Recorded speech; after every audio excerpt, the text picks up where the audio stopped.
Hello student, मैं M S R और आप देख रहे हैं M S R study centre. Student, आज मैं फिर लोगों के सामने आया हूँ क्लास 10 का जो JCET द्वारा जारी किया गया मॉडल सेट को सोल्यूशन करने के लिए। आज हम सेकेंड सेट साइंस सब्जेक्ट का सोल्यूशन करेंगे। इसके पहले फर्स्ट सेट आप लोगों को सॉल्व करके दे चुके हैं। अगर आप लोग अभी तक नहीं देखे हैं तो जरूर देख लीजिएगा, ताकि आप लोगों को एक के बाद एक क्लियर होते जाएगा और आप लोगों को एग्जाम जो दिसंबर महीना में होने वाला है ये तैयारी के लिए आपको सुविधा होगा। तो चैनल को सब्सक्राइब करना मत भूलिएगा, लाइक शेयर करना भी मत भूलिएगा। अगर वीडियो अच्छा लगे तो लाइक शेयर करना भी मत भूलिएगा। फटाफट सेकेंड सेट का हम लोग सोल्यूशन करेंगे। बहुत तेज भागेंगे आज, लेकिन फर्स्ट सेट में हम लोग बहुत स्लो चले थे, आज बहुत तेज भागेंगे। तो आइए वीडियो को शुरू करते हैं।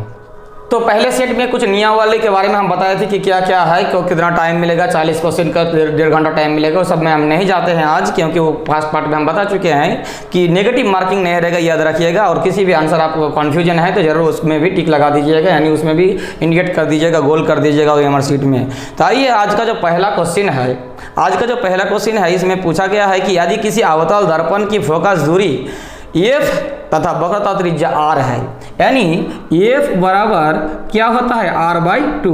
ये जो हुआ था ये फर्स्ट सेट में भी क्वेश्चन है, तो ऑप्शन दिया गया है, तो इसका सीधा आंसर होगा ऑप्शन बी, F बराबर R/2। उत्तल दर्पण हो चाहे अवतल दर्पण हो, अगर फोकस दूरी के साथ वक्रता त्रिज्या का अगर संबंध पूछा जाए तो ये वाला फॉर्मूला आप लोग याद रखिएगा। तो एक नंबर का सीधा आंसर क्या हो रहा है, एक नंबर का आंसर हो रहा है बी। अब आते हैं क्वेश्चन नंबर 2 पर। क्वेश्चन नंबर 2 में यह पूछा गया है कि प्रकाश के परावर्तन के कितना नियम है।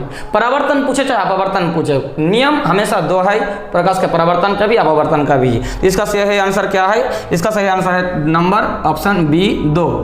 क्वेश्चन नंबर 3 में आते हैं। क्वेश्चन नंबर 3 में है कि समतल दर्पण द्वारा बना प्रतिबिंब कैसा होता है, यानी समतल दर्पण, उत्तल दर्पण, अवतल दर्पण, समतल दर्पण। तो उत्तल दर्पण, अवतल दर्पण और समतल दर्पण में जो वस्तु का प्रतिबिंब पड़ेगा तो वो अलग अलग तरह का दर्शाएगा। इसमें पूछा गया है समतल दर्पण द्वारा बना प्रतिबिंब कैसा होता है। तो बच्चों याद रखिएगा कि समतल दर्पण द्वारा बना प्रतिबिंब हमेशा काल्पनिक होता है। तो इसका सही आंसर क्या होगा, 3 का बी है आंसर, काल्पनिक। 4 नंबर क्वेश्चन में यह पूछा गया है कि वाहन के पश्च दृश्य दर्पण के रूप में किस दर्पण का उपयोग किया जाता है। वाहन का जो पश्च दृश्य, यानी हम बाइक चला रहे हैं या कोई गाड़ी चला रहे हैं, तो वो जो एक मिरर होता है, आईना होता है, दर्पण होता है, वो पीछे देखने के लिए कि पीछे कोई बाइक आ रहा है, गाड़ी आ रहा है, हम पीछे से आने वाले वाहन को देखने के लिए। तो वो जो वाहन को देखने के लिए ऐसे तो हम लोग यूज करते हैं, जो हीरो लड़का सब रहता है वो एकदम बाल ठीक करता है, चेहरा देखता है कि कितना अच्छे हैं, वैसा नहीं है। वो देखने के लिए कि पीछे वाला, क्योंकि उसका दृश्य क्षेत्र ज़्यादा होता है। कौन सा दर्पण, उत्तल दर्पण। तो इसका सही आंसर क्या हो गया, 4 का हो गया बी। क्वेश्चन नंबर 5 में है कि निम्न में कौन सा पदार्थ लेंस बनाने के लिए प्रयुक्त नहीं किया जा सकता है। लेंस बनाने के लिए कई पदार्थ का उपयोग हम कर सकते हैं, लेकिन यहाँ कहा गया है कि कौन सा प्रयुक्त नहीं होगा।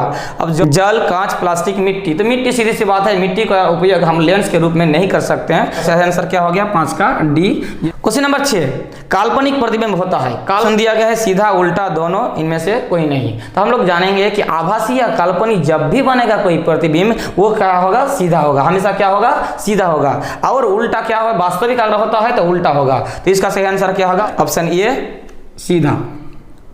क्वेश्चन नंबर 7, यदि f का मान 12 सेंटीमीटर है, f मतलब फोकस दूरी, और तो अब r का मान क्या होगा, यानी वक्रता त्रिज्या पूछा गया, तो वही फॉर्मूला लगाएंगे, f बराबर R/2। यहाँ क्या दिया गया है, f का मान 12 दे दिया गया, तो 12 यहाँ 12 बैठा देंगे, बराबर क्या हो गया, R/2। तो r का वैल्यू कितना हो जाएगा, 12 दूना 24 हो गया, तो ये 24 हो गया, तो 24 सेंटीमीटर होता है। तो यदि f का मान 12 सेंटीमीटर होता है तब r का मान क्या होगा, 24 सेंटीमीटर होगा, यानी ऑप्शन ये सही आंसर 7 का। क्वेश्चन नंबर 8, वाहन के अग्रदीपों में किस दर्पण का उपयोग होता है। तो दर्पण जो हम लोग आईना का बात किए, मिरर का बात किए, जो दर्पण वो पीछे वाले वाहन को देखने के लिए, लेकिन जो हेडलाइट होता है, वाहन का जो हेडलाइट होता है, अग्रदीप मतलब हेडलाइट होता है, उसमें किस प्रकार का दर्पण का यूज किया जाता है। क्योंकि हम जो लाइट जो फोकस कर रहे हैं हम लोग, वो बड़ा क्षेत्र होना चाहिए, सामने बड़ा दिखना चाहिए, लाइट का जो क्षेत्र है वो बड़ा दिखना चाहिए, इसलिए क्या करता है, वो अवतल दर्पण का यूज किया जाता है। तो क्या होगा, तो वाहन के अग्रदीपों में किस दर्पण का उपयोग किया जाता है, तो सीधा आंसर क्या होगा, 8 का ये अवतल दर्पण।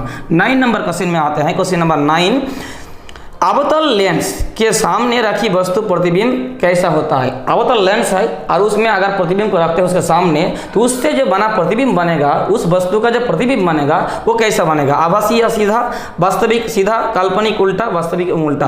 तो आप याद रखिएगा, अवतल लेंस हो चाहे उत्तल दर्पण हो, अवतल लेंस हो चाहे उत्तल दर्पण हो, हमेशा आभासी एवं सीधा प्रतिबिंब बनाता है। इसका सही आंसर क्या हो गया, 9 का ये हो गया सही आंसर।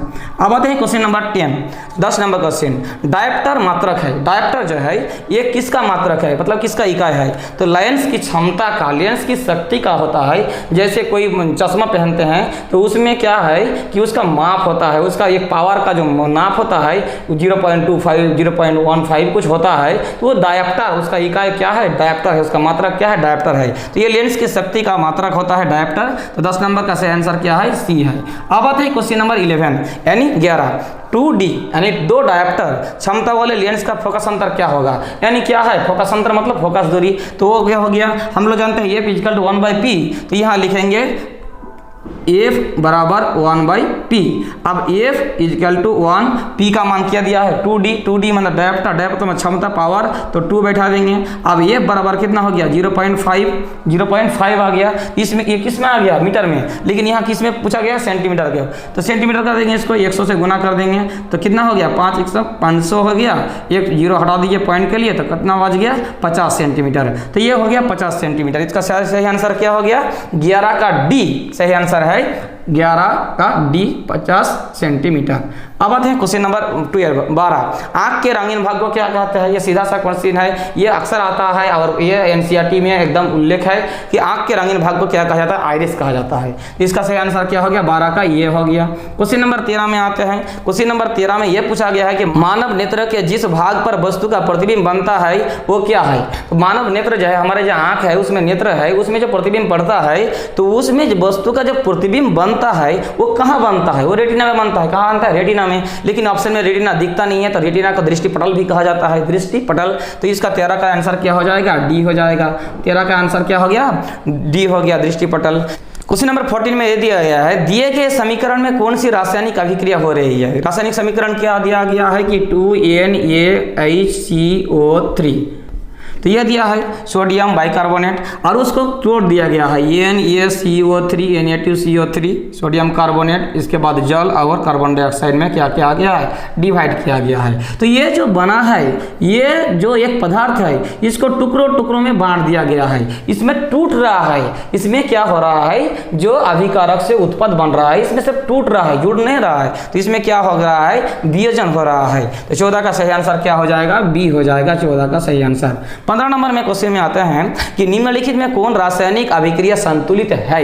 रासायनिक समीकरण में संतुलित है, तो ऑप्शन में ये में दिया गया है, वो हम नहीं लिखने जा रहे हैं, टाइम लगेगा। अगर इस प्रकार के आंसर का आपको खोजना है संतुलित रासायनिक समीकरण, तो आपको ये ध्यान रखना है कि अभिकारक और उत्पाद मतलब लेफ्ट हैंड साइड और राइट हैंड साइड में उपस्थित तत्वों बराबर हो, परमाणु का संख्या क्या होगा, बराबर होना चाहिए। तो इसमें देखिए ऑप्शन ए में Na2 है, लेकिन राइट हैंड साइड में 2Na नहीं होगा, सोडियम 2 नहीं है। बी नंबर में 4 एल्यूमिनियम तो है, और इधर भी 4 एल्यूमिनियम है, लेकिन वो ऑक्सीजन इधर 4 है, लेकिन उधर 3 है, उधर 6 है, ऑक्सीजन उधर 6 है। अब उस क्वेश्चन अगर ऑप्शन सी में जाएंगे तो कॉपर इधर 2 है, लेकिन राइट हैंड साइड में कॉपर सिर्फ 1 है। डी नंबर में इसका अगर हम लोग जांच करते हैं तो ये है संतुलित रासायनिक समीकरण, किस प्रकार कि Zn जो है ये कॉपर सल्फेट के साथ जब मिलता है तो ZnSO4 मिल होता है और कॉपर बनता है। इसमें देखिए कॉपर 1 है, कॉपर 1 है, Zn 1 है, Zn 1 है, जिंक और सल्फेट देखिए SO4 मतलब बराबर है। तो right hand side left hand side बराबर होने के कारण ये संतुलित रासायनिक समीकरण है। इसका आंसर 15 का क्या हो गया, डी हो गया। क्वेश्चन नंबर 16, दिए गए समीकरण में किस पदार्थ का उपचयन तथा अपचयन हो रहा है। जब भी उपचयन और अपचयन का बात आएगा हमें याद रखना है कि उपचयन मतलब ऑक्सीजन का जुड़ना या हाइड्रोजन का टूटना, और अपचयन मतलब ऑक्सीजन का टूटना और हाइड्रोजन का जुड़ना। तो इसमें अक्सर ऑक्सीजन का ही खेला होता है लगभग। तो इसमें देखते हैं कि उपचयन और अपचयन किस में हो रहा है। तो समीकरण तो लिखते हैं PbO यानी लेड ऑक्साइड के साथ कॉपर जब रिएक्शन करता है तो Pb और कॉपर ऑक्साइड बन जाता है। इसमें गलत दिया हुआ है कि कॉपर जो है CO दिया है, यहाँ CO लिखा है जो मिस मिसप्रिंट है। तो इसमें क्या हो रहा है, अब यहाँ ध्यान रखिए कि ये जो लेड ऑक्साइड है ये ऑक्सीजन टूटकर लेड बन गया और ये ऑक्सीजन यहाँ कॉपर में जुड़कर कॉपर ऑक्साइड बना रहा है। तो इसमें क्या हो रहा है, इसमें अपचयन हो रहा है और इसमें क्या हो रहा है, उपचयन हो रहा है। तो इस प्रकार इसका सही आंसर क्या बी, क्योंकि यहाँ कॉपर का क्या हो रहा है, उपचयन हो रहा है और लेड ऑक्साइड का अपचयन हो रहा है। तो 16 का आंसर क्या हो गया, 16 का आंसर हो गया बी। 17 नंबर क्वेश्चन में आते हैं, क्वेश्चन नंबर 17। विकृत गंधिता कौन सी अभिक्रिया के कारण होता है। विकृत गंधिता मतलब ज्यादा गंध हो जाएगा, किसी पदार्थ खाद्य पदार्थ जो है वो ज्यादा गंध करने लगेगा। ये क्यों होता है, ये क्या करता है, वो पदार्थ जो है वो वायुमंडल से लिया गया ऑक्सीजन से रिएक्शन करता है। मतलब इसमें क्या हो रहा है, ऑक्सीजन जुड़ रहा है उस खाद्य पदार्थ के साथ रिएक्शन कर रहा है, जिससे वो पदार्थ क्या हो रहा है, खराब हो रहा है। इसलिए चिप्स के पैकेट में जो लेस कुरकुरे टेढ़ा मेरा जो भी खाते रहे आप लोग, उस पैकेट में क्या करता है, ऑक्सीजन के जगह नाइट्रोजन डाला जाता है ताकि वो रिएक्शन ना करे। तो ऑक्सीजन के साथ रिएक्शन हो जाता है जिसके फलस्वरूप विकृत गंधिता हो जाता है। इसलिए क्या है, ये उपचयन अभिक्रिया है। तो 17 नंबर का सही आंसर क्या हो जाएगा, ये हो जाएगा। क्वेश्चन नंबर 18 में आता है 18। चूने से सफेदी करते समय चूना में पानी डालने पर ऊष्मा निकलती है, इसमें कौन सी अभिक्रिया होती है।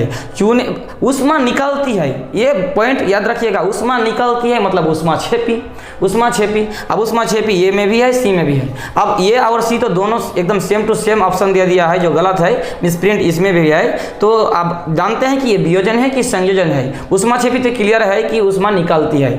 अब क्या है, चूने से अगर सफेदी चूना जो कैल्शियम ऑक्साइड होता है, इसमें अगर हम जल डाल देते हैं, ये चूना के साथ अगर पानी मिला देते हैं तो ये बन जाता है कैल्शियम हाइड्रोक्साइड। तो इसमें ऑक्सीजन क्या करता है, वो ऑक्सीजन जुड़ जाता है, यानी ये दोनों जुड़ जाता है। तो जुड़ने से क्या होता है, संयोजन होता है। तो ये ऊष्मा छेपी किस लिए, क्योंकि ऊष्मा निकल रहा है, और संयोजन किस लिए, क्योंकि जुड़ रहा है। तो इसमें क्या हो गया, ऊष्मा छेपी संयोजन। लेकिन यहाँ ए और सी दो ऑप्शन में सेम टू सेम दिया गया है, इसीलिए ये और सी हम दोनों अभी लिख रहे हैं, ये भी होगा सी भी होगा।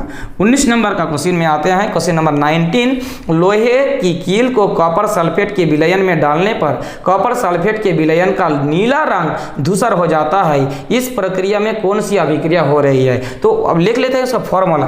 कॉपर सल्फेट, लोहे के कील, लोहा मतलब Fe, कॉपर सल्फेट मतलब CuSO4, कॉपर सल्फेट। जब इससे रिएक्शन होता है ना, तो ये लोहा है ना, ये लोहा एकदम खतरनाक होता है। अभिक्रिया करने की क्षमता जो है ये कॉपर से ज़्यादा होने के कारण इसको भगा देता है, तो कॉपर को भगा देता है। मतलब हम बोले थे कि शादीशुदा जोड़ा को ये लफंगा लड़का आकर तोड़ देता है। तो इसमें क्या बन जाता है, आयरन सल्फेट बन जाता है और कॉपर बेचारा अकेला हो जाता है। इसमें विस्थापित करता है, किसी एक पदार्थ को, एक तत्व को क्या करता है, इसको हटा के अपना जगह ग्रहण करता है। इस प्रकार के अभिक्रिया को क्या कहा जाता है, विस्थापन अभिक्रिया कहा जाता है। तो इसका सही आंसर क्या होगा, 19 का सही आंसर हो जाएगा सी।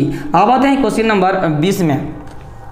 निम्नलिखित में कौन सा प्राकृतिक सूचक है। प्राकृतिक सूचक के बारे में हम लोग पढ़े थे कि सूचक दो प्रकार के होते हैं। सूचक मतलब अम्ल और क्षारक का जानकारी देने वाला, और सूचक दो प्रकार का होता है, एक मानव निर्मित यानी संश्लेषित, और एक होता है प्राकृतिक। तो इसमें ऑप्शन में 20 सी सही आंसर है, लिटमस ये प्राकृतिक सूचक होता है, बाकी सब मानव निर्मित है, 20 का सी। अब आते हैं क्वेश्चन नंबर 21, 21 नंबर क्वेश्चन पर। निम्नलिखित में किस पदार्थ का लिटमस पत्र डालने पर वो लाल नहीं होता है। लाल होता है कैसे, अगर वो अम्ल है, अम्ल जो है वो नीला लिटमस को लाल कर देता है, ये हम पढ़े थे। तो लाल होता है अम्ल के कारण, यहाँ लाल नहीं होता है, मतलब अम्ल नहीं है। तो HCl हाइड्रोक्लोरिक एसिड ये अम्ल है, BHNO3 नाइट्रिक एसिड अम्ल है, CH3COOH ये क्या एसिटिक एसिड, मतलब तीनों क्या है, एसिड है यानी अम्ल है, ये लाल कर देगा। लेकिन ये लाल नहीं होगा किसमें, C6H12O6 यानी ग्लूकोज में यानी चीनी में, ये नहीं होगा। तो 21 का सही आंसर क्या हो जाएगा, डी हो जाएगा, जिससे ये लाल नहीं होगा।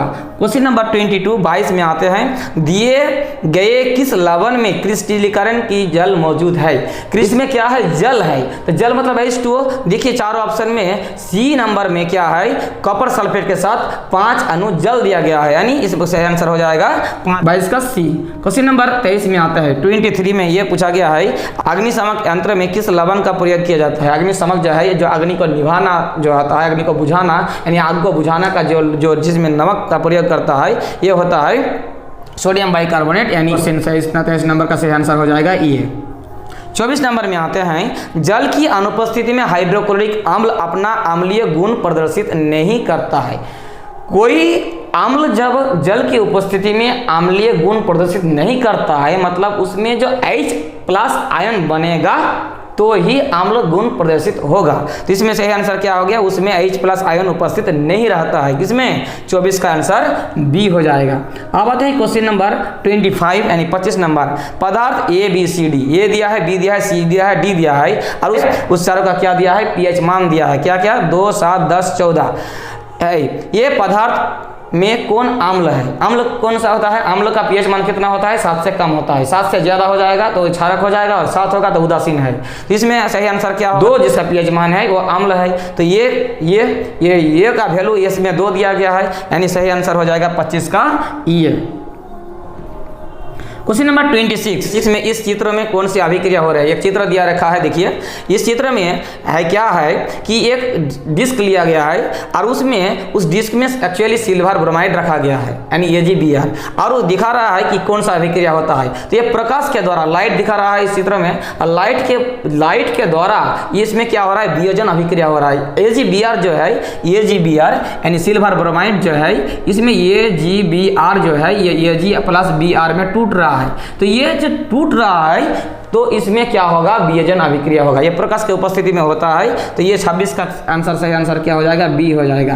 क्वेश्चन नंबर 27 में आते हैं। 27 में ये पूछा गया है, शरीर में उत्पन्न हानिकारक अपशिष्ट पदार्थ का शरीर से बाहर निकालने की प्रक्रिया जिस जैव प्रक्रम में होता है उसे क्या कहा जाता है? हमारे शरीर में विभिन्न प्रकार के हानिकारक पदार्थ है जिसे बाहर निकालना आवश्यक होता है। तो किस जैव प्रक्रम में हम लोग पढ़े थे, किस जैव प्रक्रम के फलस्वरूप हम लोग वो निकाल देते हैं? तो वो होता है उत्सर्जन।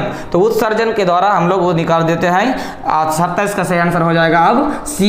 28 नंबर में आता है 28, प्रकाश संश्लेषण में होने वाली ऑक्सीजन गैस। अगर प्रकाश संश्लेषण हो रहा है, प्रकाश संश्लेषण मतलब प्रकाश के द्वारा पौधे के पत्तियों में बनता है भोजन। ऑक्सीजन गैस जो निकालता है वो भोजन, प्रकाश संश्लेषण के द्वारा जो ऑक्सीजन गैस निकालता है किस यौगिक को टूटने के फलस्वरूप प्राप्त होता है? तो हम लोग दिखाए थे प्रकाश संश्लेषण में कि जो ऑक्सीजन निकल रहा है वो जल की उपस्थिति में होता है। जो जल लिया गया है ना, वो जल के टूटने से। तो इसका सही आंसर हो जाएगा 28 का ये।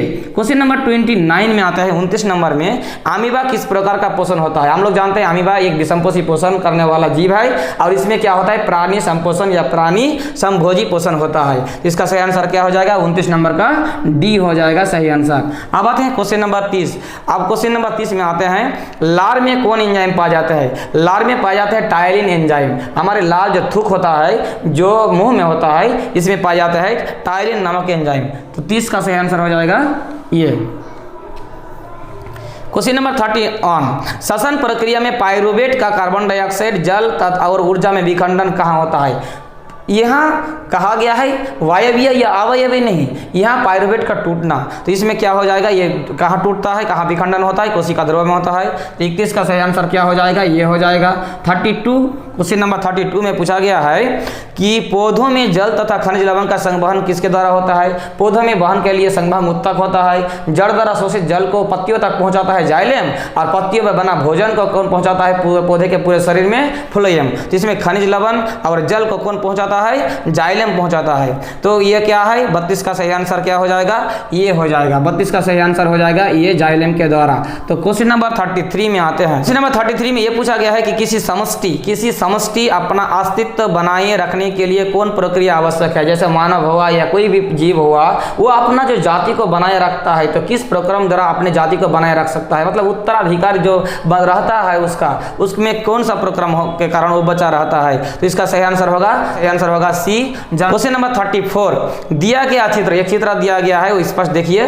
दिया गया चित्र किस प्रकार का जनन को दर्शाता है? इसमें क्या है कि कोई एक जीव है उसको टुकड़े में बांट देते हैं, तो प्रत्येक टुकड़ा जो अलग अलग जीव धारण कर लेता है। ये खतरनाक एक डरावना बात है कि प्रत्येक टुकड़े भाग एक जीव उत्पन्न कर लेता है। तो ये क्या है, पुनरुद्भवन है। जिसे क्या आता है, पुनर्जनन या पुनरुद्भवन कहते हैं। तो 34 का सही आंसर क्या हो जाएगा, डी हो जाएगा। 34 का सही आंसर क्या होगा, डी। 35 नंबर में आता है, परागकण का एक पुष्प से दूसरे पुष्प में स्थानांतरण होना क्या कहलाता है? परागकण जो होता है, जो पुष्प में पाया जाता है, फूल में पाया जाता है, तो एक फूल से यानी एक पुष्प से दूसरे फूल में जो जाता है यानी पुष्प में जाता है, तो उस प्रक्रिया को क्या कहते हैं? परागन कहते हैं। 35 का सही आंसर क्या हो जाएगा? बी हो जाएगा। 36, क्वेश्चन नंबर 36, भ्रूण को माँ के गर्भाशय में किस भाग से पोषण मिलता है? जो माँ के पेट में जो बच्चा पैदा होता है तो एकदम छोटा, एकदम जस्ट शुरू हुआ है वो बच्चा, उस भ्रूण जो है उस भ्रूण को तो पोषण चाहिए, तो उस पोषण कहाँ से होता है? तो रुधिर के माध्यम से आता है, रक्त के माध्यम से आता है, और ये प्लासेंटा के द्वारा मिलता है। तो ये इसका सही आंसर क्या होगा? प्लासेंटा या प्लासेंटा 36 का ये हो जाएगा। अब आते हैं क्वेश्चन नंबर 37 में, एक उत्तम ऊर्जा के स्रोत की क्या विशेषता है? ऊर्जा मतलब शक्ति। अब शक्ति प्राप्त करने के लिए उत्तम मतलब बहुत ही ज्यादा अच्छा स्रोत किसे हम मानेंगे? तो इसका सही आंसर होगा ऑप्शन नंबर सी, प्रति एकम द्रव्यमान अधिक कार्य करे, मतलब जिसमें हमें अधिक से अधिक ऊर्जा प्राप्त हो, प्रति एकांक द्रव्यमान में अधिक ऊर्जा प्राप्त हो। तो इसका सही आंसर होगा 37 का सी हो जाएगा। अब आते हैं क्वेश्चन नंबर 38 में। 38 में यह पूछा गया है कि पवन ऊर्जा यानी वायु के द्वारा जब बनता है ऊर्जा का उपयोग करने के लिए पवन की चाल कम से कम कितना होना चाहिए? ऐसे धीरे धीरे हवा बह रहा है, आप ऊर्जा उत्पन्न करिएगा, ऐसा तो नहीं होगा। इसीलिए कितना कम से कम होना चाहिए ताकि उसके द्वारा, उस पवन के चाल के द्वारा हम ऊर्जा उत्पन्न कर सकते हैं। तो याद रखिएगा इसका सही आंसर है option A, 15 kilometre per hour. 15 kilometre per hour कम से कम होना चाहिए ऊर्जा प्राप्त करने के लिए। क्वेश्चन नंबर 39 में यह पूछा गया है कि निम्नलिखित में कौन समाप्त ऊर्जा है? समाप्त ऊर्जा स्रोत है, यानी ये खत्म होने वाला ऊर्जा स्रोत है, कभी भी खत्म हो जाएगा, मतलब अनवीकरणीय है, मतलब ये नया उत्पन्न नहीं हो रहा है। तो इसका सही आंसर क्या होगा? 39 का सही आंसर होगा। बाकी सब ठीक है, बी नंबर, कोयला खत्म हो जाएगा एक दिन। लास्ट आते हैं क्वेश्चन नंबर 40, ये इस वीडियो का अंतिम प्रश्न है और इस सेट का अंतिम प्रश्न है। क्वेश्चन नंबर 40 में यह पूछा गया है परागकोश में होता है, परागकोश में क्या पाए जाते हैं? तो ये सीधी सी बात है, ये आसान क्वेश्चन है, ये परागकण होते हैं, यानी परागकण पाए जाते हैं परागकोश में। तो 40 का सही आंसर हो गया डी। इस प्रकार आज हम सेकेंड सेट को भी सॉल्व कर लिए, फर्स्ट सेट को भी सॉल्व कर चुके हैं। दोनों सेट को आप लोग याद कर लीजिए। हो ना हो जो 5 सेट दिया गया है, कोई एक सेट उठा के आपको दे दिया जाए फाइनल एग्जाम में, कोई गारंटी नहीं है। और 5 सेट में जितना भी क्वेश्चन दिया गया है बहुत ही ईजी क्वेश्चन है। आप लोग अच्छे से पढ़िए और अच्छे से इसका तैयारी कीजिए, बेहतर रिजल्ट होगा। और चैनल में इस प्रकार की वीडियो पाने के लिए आपको चैनल को सब्सक्राइब जरूर कर लीजिएगा, लाइक शेयर करना मत भूलिएगा। मिलते हैं अगले वीडियो में, तब तक के लिए धन्यवाद।